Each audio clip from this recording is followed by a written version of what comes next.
A continuación, Minuto a Minuto. Cuando el instante no basta, el análisis se encuentra con la realidad. Esto es Minuto a Minuto, más allá de la noticia, por Radio Monumental.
Sobrevivir como precandidata luego de haber confrontado al partido que usted representó. Para romper es necesario decir las cosas de manera fuerte. ¿Cómo maneja usted la presión de una afición que dice que se vaya Pinto? Nosotros no podemos entrar a cambiar los grandes profesionales de diferentes áreas en Costa Rica en la élite. Tenemos que cambiarlos abajo.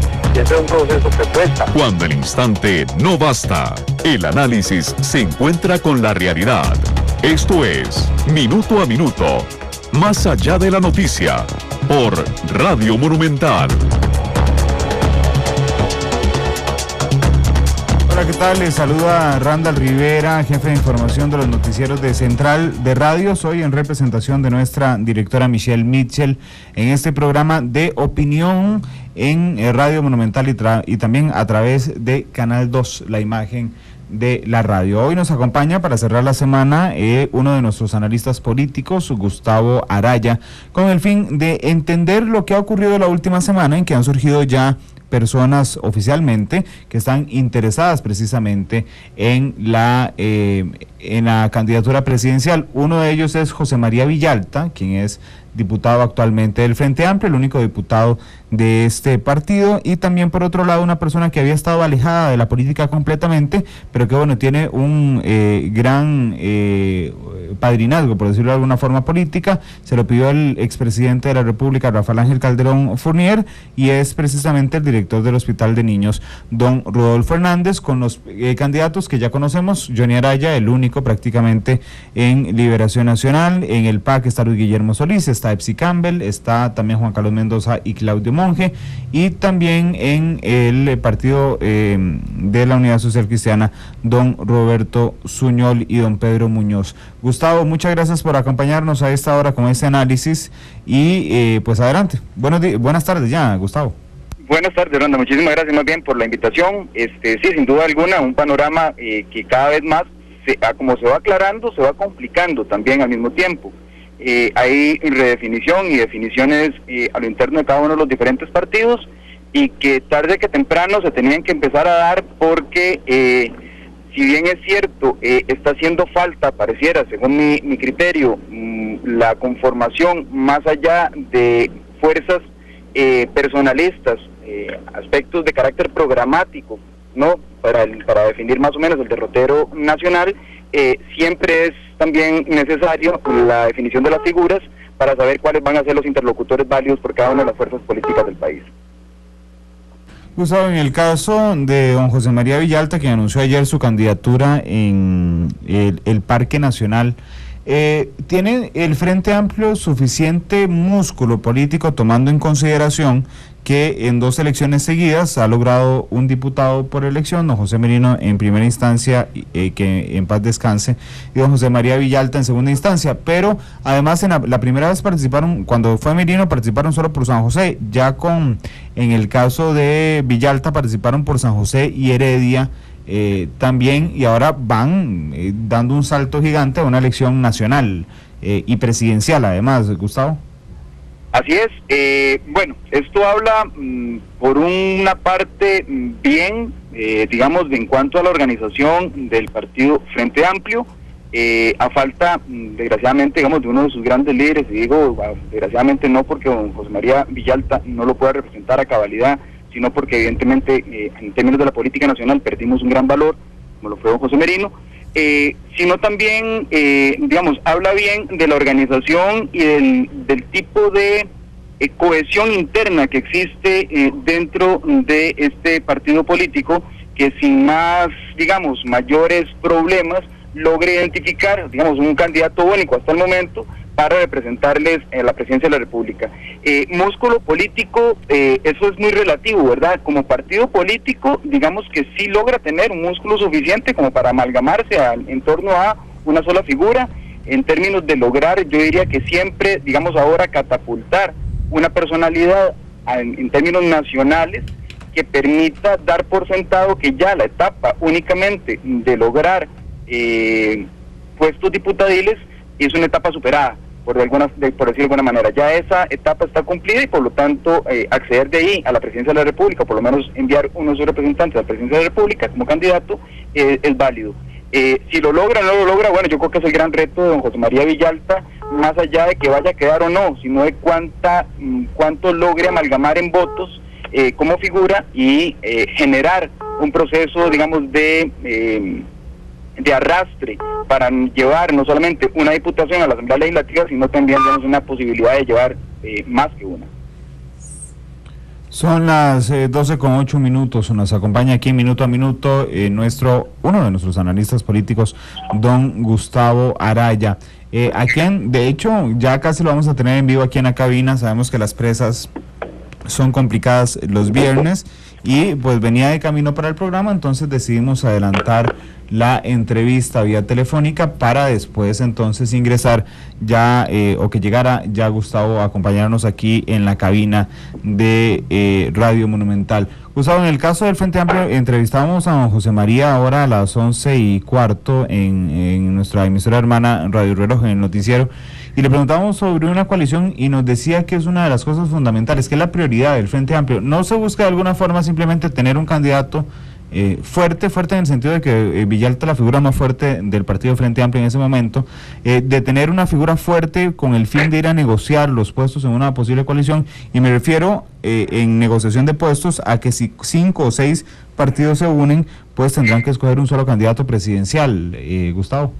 Así es, sin duda alguna el Frente Amplio, lo que está haciendo es tratando de validar de una vez la figura que vaya a representarles ante esa coalición, presentarse como un frente único, ¿verdad?, de cara a una situación que en la misma oposición aún no está clara.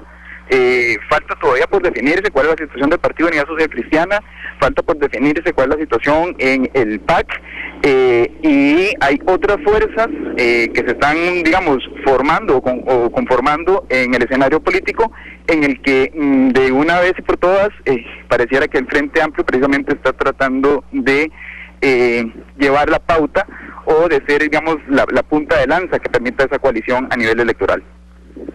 Gustavo, usted decía que faltaba determinar qué iba a pasar en el Partido de Unidad Social Cristiana, y es que esta semana ya se informaba que efectivamente don Rodolfo Hernández, el director del Hospital de Niños, había solicitado un permiso para participar en política electoral, y esto porque aunque había anunciado ya que el expresidente de la República, Rafael Ángel Calderón Fournier, le había pedido participar como candidato presidencial, no volvió a brindarnos declaraciones sobre el tema, hasta que nos enteramos ayer de que efectivamente la Caja Costarricense de Seguro Social le había autorizado un permiso solicitado hace pocos días también para participar en el tema de la política electoral, lo que significa pues que aceptó de alguna forma la propuesta del expresidente Calderón. ¿Qué papel podría jugar don Rodolfo Hernández? Es una persona desconocida a nivel política, nunca está obligada a ninguno, pero tiene un gran aprecio, sobre todo por las apariciones que ha tenido en prensa representando al Hospital de Niños. Gustavo. Sí, es una figura, don Rodolfo, sin duda alguna. Vamos a ver, hay varios niveles. El primer nivel es el nivel de lo personal. Rodolfo no tiene o no debería tener por qué ser un candidato al que se le pueda rechazar. Mercedes, que digamos su currículum, su trayectoria y demás, pues le permite eso que usted indicaba, ¿verdad? La gente está esperando a alguien que no esté vinculado a la política nacional, digamos, o la política tradicional nacional. Y por otra parte, ese apoyo eventual que podría tener y demás, se convierte, digamos, en una figura nueva que le permitiría incorporarse al Partido de Unidad Social Cristiana desde la conformación de esa fuerza que necesita don Rafael Ángel Calderón para ganar adeptos a lo interno. Eso es, digamos, es la ficha que se está jugando don Rafael Ángel. Y por otra parte, hay un segundo elemento, que es que precisamente don Rafael Ángel Calderón no tiene todas consigo, y necesita esa figura, que él no lo está haciendo, para poder hacerle frente a los movimientos que están en contra de él en su propio partido. Ya tenemos a don Gustavo Baraya con nosotros también, para nuestros amigos de Canal 2, la imagen de la radio, que nos están observando a esta hora. Les decía que le habíamos pedido a Gustavo que nos acompañara vía telefónica mientras llegaba producto precisamente de las presas de los viernes. De alguna forma, Gustavo, la inexperiencia política le podría pasar factura a don Rodolfo Hernández, considerando que sí es cierto que se conoce en un ámbito que normalmente es muy cercano a la empatía de las personas, que es el hospital de niños, pero no lo hemos visto en otros ámbitos de la vida pública como tal. Sí, aquí es importante tomar en cuenta el factor que se está jugando, vamos a ver, sin demérito de la figura del doctor Hernández, que sin duda alguna ha hecho una contribución enorme a la salud pública nacional, a la salud de nuestra niñez y demás, con una carrera intachable en el ejercicio de su puesto y como médico. Lo importante aquí es identificar cuál es el papel que está jugando. Nuevamente, Rafael Ángel Calderón, dentro del Partido de Unidad Social Cristiana y dentro de la política nacional, es una figura absolutamente desgastada. Probablemente él, don Rodrigo Arias y don José María Figueres son las tres figuras políticas que tienen mayor cantidad de opiniones negativas o desfavorables hacia ellos como personas. Entonces, la pérdida de poder que ha tenido Rafael Ángel Calderón a lo interno del Partido de Unidad Social Cristiana, él tenía que compensarlo con alguien o con algo que le permitiera de alguna manera lavarse la cara. Esta figura viene a ser el doctor Rodolfo Hernández, de manera tal que aparezca, y es la ficha que se está jugando don Rafael Ángel, o la carta que se está jugando don Rafael Ángel, que aparezca una especie de fenómeno Trejos Fernández. Una persona que estaba alejada de la política electoral, una persona intachable, una persona con la cual nadie podría estar en contra y demás, que permita a este grupo que está detrás de don Rafael Ángel Calderón y a don Rafael Calderón recuperar el poder primero, en una primera etapa, dentro de la Unidad Social Cristiana, y posteriormente tener una figura nuevamente también potable, viable políticamente, que enfrentar a un proceso, digamos, eleccionario nacional. Bueno, el Partido Unidad Social Cristiana tiene la particularidad de que ninguno de sus tres precandidatos que los conocemos, Rodolfo Hernández, Julio Suñol y Pedro Muñoz, han tenido, digamos, mucha vida, ni ligados a nivel electoral, ni tampoco una trascendencia mayor en medios de comunicación, porque don Pedro, por ejemplo, es un empresario muy joven, un abogado muy reconocido, pero lo cierto es que no ha tenido una trayectoria fuerte, digamos, en cuanto a mediatización de su actividad pública. Así es. Entonces imagínese lo importante que sería tener a una persona ya con una madurez, formada, tanto profesionalmente, un hombre que ya está curtido, ¿no?, por la vida. Ya el doctor Rodolfo Hernández es un hombre entrado en edad, ¿verdad? Frente a precisamente dos personas, como puede ser siempre digo don Julio Suñol, y el señor Suñol, y don Pedro Muñoz, que no solamente carecen de ese bagaje del ejercicio, digamos, de la función pública, sino también de ese otro bagaje, digamos, en edad, que pudiese ser un capital importante. Nuevamente, aquí lo que hay que evaluar es que a Rafael Ángel Calderón le suma el doctor Hernández, al doctor Hernández le resta la figura de Rafael Ángel Calderón. O sea, no lo pone en un trampolín al que todo el mundo quisiera acceder, o sea, no es la figura idónea que le diera ese padrinazgo para que uno entrara en política, sin duda alguna, pero es la única carta que con Rafael Ángel se puede jugar. Acuérdese que en algún momento incluso él presentó una carta al directorio político del Partido Unidad Social Cristiana en donde dijo que no iba a participar en política. De hecho, ha reincidido en esto, y doña Gloria Bejarano lo ha dicho en varias oportunidades, en que don Rafael Ángel no está participando en política. Sin embargo, hemos visto videos de él previos a la celebración de los comicios internos del Partido Nacional Cristiano, donde efectivamente está participando en política. Don Rafael Ángel, de alguna manera, como se podría decir coloquialmente, perdió las llaves del auto, perdió las llaves del Partido Nacional Cristiano y está haciendo todo lo posible por recuperarlo. Esa figura que le permitiría recuperar ese poder es sin duda alguna el doctor Hernández. Otra cosa es que lo vaya a recuperar. Es otra historia. En el caso del PUS también, bueno, soy una persona que su imagen estuvo también muy mediatizada a finales del año pasado, que es Miguel Ángel Rodríguez, que precisamente el fallo que lo absuelve completamente y por certeza de los cargos que se le seguían en el caso ICE Alcatel, ha dicho que no va a participar en política pese a que está absuelto, a diferencia del expresidente Calderón, que no fue absuelto, fue condenado a 3 años de cárcel con el beneficio de ejecución condicional de la pena, pero en el caso del doctor Miguel Ángel Rodríguez sí, pero se mantiene alejado absolutamente del partido. Sí, don Miguel Ángel tomó otra estrategia, ¿verdad? Don Rafael Ángel quiso hacer la paralela, mientras recupera también su imagen política, su imagen pública y su poder dentro de la Unidad Social Cristiana, también, digamos, paralelamente está trabajando con la recuperación de su imagen y el restablecimiento de su situación en el nivel de lo judicial, llevando su caso más allá de las Cortes Nacionales.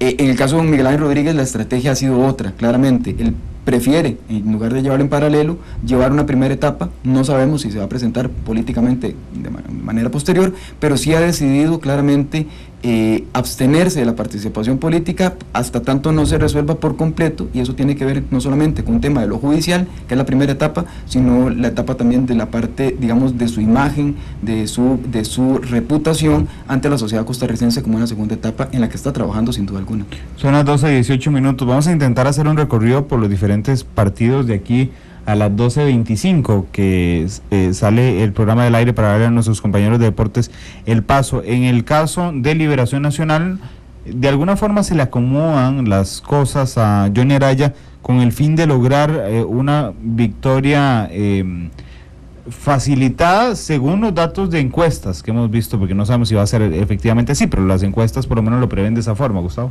Sí, bueno, eso es un mito. En realidad, quien más se favorece de ese mito es el propio don Johnny Araya, sin duda alguna. O sea, esto de que se le han facilitado las cosas, o esto de que ya tiene el camino allanado, o esta situación de que el Partido de Liberación Nacional podría ganar caminando, entre comillas, no en las elecciones presidenciales, es un mito, sin duda alguna. O sea, esto es un mito que le favorece a don Johnny, porque pareciera entonces que sí, que se vote o no se vote, ¿verdad? Va a quedar, es como una especie de destino manifiesto. No hay nada más peligroso en política que ese tipo de situaciones. Bueno, es peligroso para él porque le pasó a Corrales también. Claro, porque la gente se puede quedar en su casa y dice, no, y don Johnny va a ganar. Entonces, eso podría desincentivar a los propios, ¿verdad?, de que vayan a las urnas, o podría incluso motivar a los adversarios para decir, no, esto no se gana tan fácil, ¿verdad? Y es un ejercicio complicado. Lo cierto del caso es que si nos vamos a datos duros, a datos proporcionados por las mismas encuestas, salvo una casa encuestadora, consistentemente la mayoría de los estudios que se hagan desde el punto de vista académico, desde el punto de la academia y otras organizaciones, para no mencionar nombres acá de empresas, la mayoría de las empresas están dando un Partido de Liberación Nacional que oscila entre el 22% y el 27% de las simpatías. Esto quiere decir que no es necesariamente votos efectivos, son simpatías, ¿no? Si tomáramos en cuenta que del 100% de los electores hay un 30% que se va a abstener para mantener las situaciones más o menos similares con elecciones anteriores, o sea que va a haber un 70% de personas que votan, y si tomamos en cuenta que esas simpatías fueran efectivamente votos válidos a la hora de las elecciones, y tuviéramos a las elecciones en este momento, Liberación Nacional no tendría una participación del 40% de los votos válidamente emitidos. O sea, no le alcanza al día de hoy a don Johnny para quedar, como se ha querido hacer ver, caminando. Tiene una ventaja, don Johnny, él lo ha dicho una y otra vez, que no es una ventaja consciente o a propósito que esté buscando, pero finalmente la ventaja existe y es la plataforma que tiene mediante la Municipalidad de San José, mediante también los Juegos Centroamericanos, que son YAI, que una de las caras visibles es Johnny Araya. ¿Tiene alguna ventaja, sin buscarlo, dice él, don Johnny, de tener actividades mediáticas tan seguidas, por ejemplo? Si no los buscara, estaría rehuyendo. Entonces, en política no hay, como decía cierto humorista por aquí, ¿verdad? Que decía, no la quiero, echarme en el sombrero. O sea, si no las quiere, no las tenga. Claramente hay una plataforma y la plataforma la está aprovechando. O sea, vino el presidente de México y en la fotografía de la entrega de las llaves de la ciudad, ahí estuvo don Johnny Araya. Si no hubiera querido estar, manda a la vicealcaldesa o al vicealcalde o a la figura que él hubiese querido que estuviera. Él quiso entregárselas personalmente. Que esto le vaya a traer réditos políticos, sí. Que no la deseó, bueno, no sé. Él gestionó entregarle las llaves de la ciudad. Pudo haberlo hecho cualquier otro alcalde de cualquier otra ciudad, pero él gestionó el entregarle las llaves de la ciudad. El hecho de aparecer también en los Juegos Nacionales, y muy a propósito de lo que está sucediendo en la dinámica de haber perdido el ser la sede para el campeonato de fútbol femenino, mientras se ve inoperancia de parte del gobierno para este tipo de cosas, el gobierno nacional me refiero, para establecer este campeonato y demás, vemos una operación completamente aceitada, funcionando perfectamente para los Juegos Centroamericanos. Si don Johnny no hubiera querido estar ahí, lo encarga, lo delega, y él no es la figura preponderante en la inauguración y demás. Evidentemente esto le da una plataforma a la que él no está rehusando. Pese a que la mayoría de los fondos, y eso es interesante, la mayoría de fondos que se utilizan en los Juegos Centroamericanos son propiciados por el Poder Ejecutivo y no por la Municipalidad de San José, por ejemplo. Así es, ¿verdad? Y ahora el gobierno, vimos muy de cerca a la Presidenta de la República, don Johnny Araya, precisamente en la inauguración no en la inauguración probablemente dicha, pero sí en las obras, ¿verdad?, presentes en la apertura de las obras. Y para finalizar, Gustavo, en el caso del PAC, hay una persona que ya es el único, digamos, es una figura histórica del PAC porque es el único miembro del PAC que ha dirigido un poder de la República, que es Juan Carlos Mendoza, desde la Asamblea Legislativa. Llega un intelectual con mucho prestigio académico, que es Luis Guillermo Solís, llega un ambientalista, don Claudio Monge, y llega una persona con trayectoria política, como diputada y muy cercana en algún momento a Tom Solís, después alejada, después en una precandidata contraria, pero bueno, finalmente Psi Campbell anuncia que peleará por la candidatura. ¿Cómo ve usted el panorama en el PAC? En el PAC yo lo he mantenido durante varios tiempos. El PAC es un partido político en lo formal, a veces casi que ni en lo formal, porque le faltan todavía instaurar algunos procesos, ¿verdad? No sé qué pasó con el Congreso Ideológico, si usted me lo pregunta. Un partido político tiene que tener una amalgama ideológica, tiene que funcionar como una amalgama ideológica, una propuesta programática. No sé qué sucedió después de que hubo... de que el Tribunal de Elecciones anulara... El Tribunal Supremo de Elecciones anula una asamblea, ¿verdad?, en donde hay un proceso interno de definiciones internas que era vital, precisamente para poner las cosas en orden a lo interno. Vamos a ver... tenemos un Juan Carlos Mendoza que con una trayectoria, digamos, es una especie de meteoro político que llega muy bien colocado, tal vez con una de las mejores lecturas de la realidad nacional, que no puede traducirla todavía en una mecánica electoral, en una dinámica que le permita, digamos, acercar más votación. Luis Guillermo Solís, con una parte importante, representante tanto del PAC como del nivel nacional, pero que tampoco logra lubricar lo suficiente la maquinaria como para que esto se traduzca en simpatías y demás. Don Claudio Monge, bueno, que él ha decidido de alguna forma no hacer nada, ¿no? Excepto ser diputado. Excepto ser diputado, y ahí está, ejerciendo su papel de diputado. Y una Psi Campbell que se lanza merced al apoyo que le da el grupo del otonismo, ¿verdad? Y que un claro ejemplo en la parte simbólica de esto es que va y recibe la bendición, por así decirlo, del propio don Otón Solís cuando ella hace su lanzamiento, y que decide lanzarse con todas las... con toda la parafernalia publicitaria, me niego a llamarle comunicación política, de lo que sería una campaña publicitaria, ¿verdad?, con un automóvil, un auto, perdón, y demás, duramente. El PAC sigue teniendo lo que yo llamo dolores de parto de partido político. No es, si uno lo ve en términos formales, no tiene todavía la conformación de un partido político no tiene una plataforma ideológica consistente o al menos aprobada, no tiene procesos instaurados todavía que le permitan decir por dónde van los procesos internos, no está haciendo formulación de cuadros, que uno vea que hay una especie de recambio en las figuras, más allá de un Juan Carlos Mendoza y algunas otras que han despuntado por ahí, pero no tiene una formación de cuadros. Sigue habiendo una dependencia, un centro de atracción otonista importante, que es la que ha tratado de mantener, digamos, las riendas del partido, y con esas debilidades estructurales, muchas de ellas, es que el PAC está queriendo, digamos, presentarse a la opinión pública como la principal fuerza de oposición. Yo tendría mis bemoles, mis reticencias a hacerlo ver como tal cosa. Ni el Partido de Unidad Social Cristiana, ni el PAC, ni Frente Amplio son ahorita ninguna fuerza que pudiese presentarse como, digamos, la punta de lanza para esa oposición o querer representar a toda la oposición de alguna manera. Son las 12:27 minutos. Increíblemente, en este tiempo hicimos un repaso por 4 partidos políticos y su realidad electoral. Muchas gracias a Gustavo Araya, quien nos acompañó y nos acompaña frecuentemente con los análisis en temas de comunicación política y de lectura de también del ámbito electoral aquí en los noticieros de Central de Radios. Gracias por acompañarnos. Los esperamos el lunes con otro programa.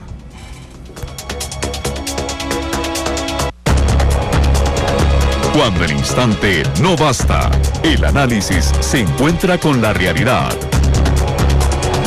Esto fue Minuto a Minuto, más allá de la noticia, por Radio Monumental.